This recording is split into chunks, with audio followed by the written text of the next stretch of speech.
The biggest victory for a non-incumbent president in the modern era for this contest. A relatively subdued speech as these things go so far, although here he is right now under my voice. You hear him repeating his anti-immigrant rhetoric. Anti-immigrant rhetoric again. If you're not okay with 20 million people pouring into your country, you're anti-immigrant. Don't feel bad. Most Democrat mayors are as well. Back at MSNBC, where they love democracy so much it turned them fascist, Rachel Maddow explained why, after covering the Iowa caucuses for the past 48 hours straight, they could not allow their viewers to watch even 1 second of the winner's speech. It's not out of spite. It is not a decision that we relish. It is a decision that we regularly revisit.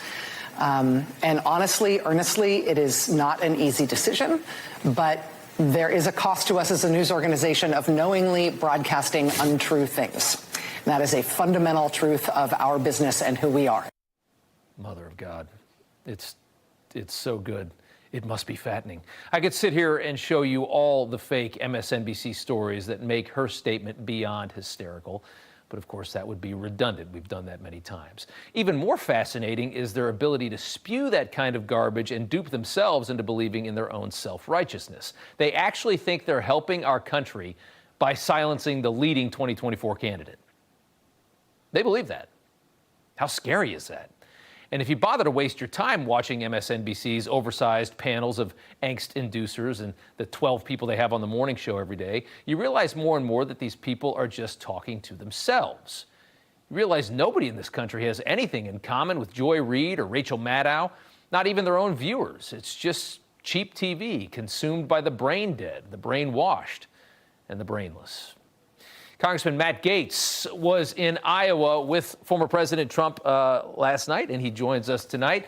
Good to have you on, Congressman. We can pull up a little side shot just so show some of Trump speaking right now in the state of New Hampshire. It's good to have you. Trump and Vivek in New Hampshire. What do you think?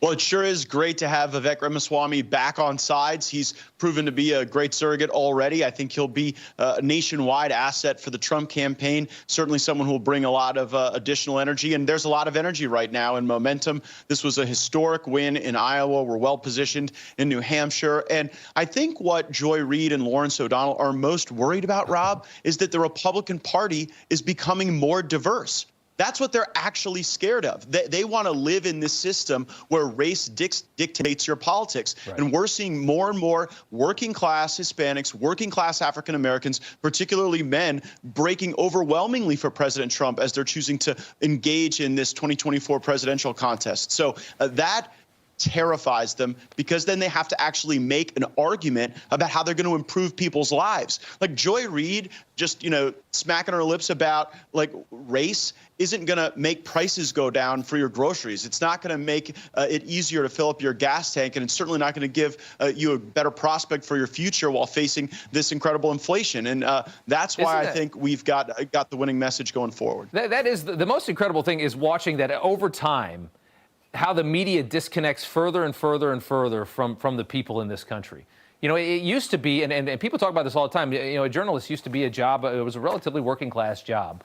And as that disconnect widens, as they get richer and as they live more and more in these little bubbles of Manhattan and Washington, D.C., you see people that nobody really recognizes. I mean, who has anything? Thank goodness you don't live in that bubble. I've hung out with you at Mar-a-Lago.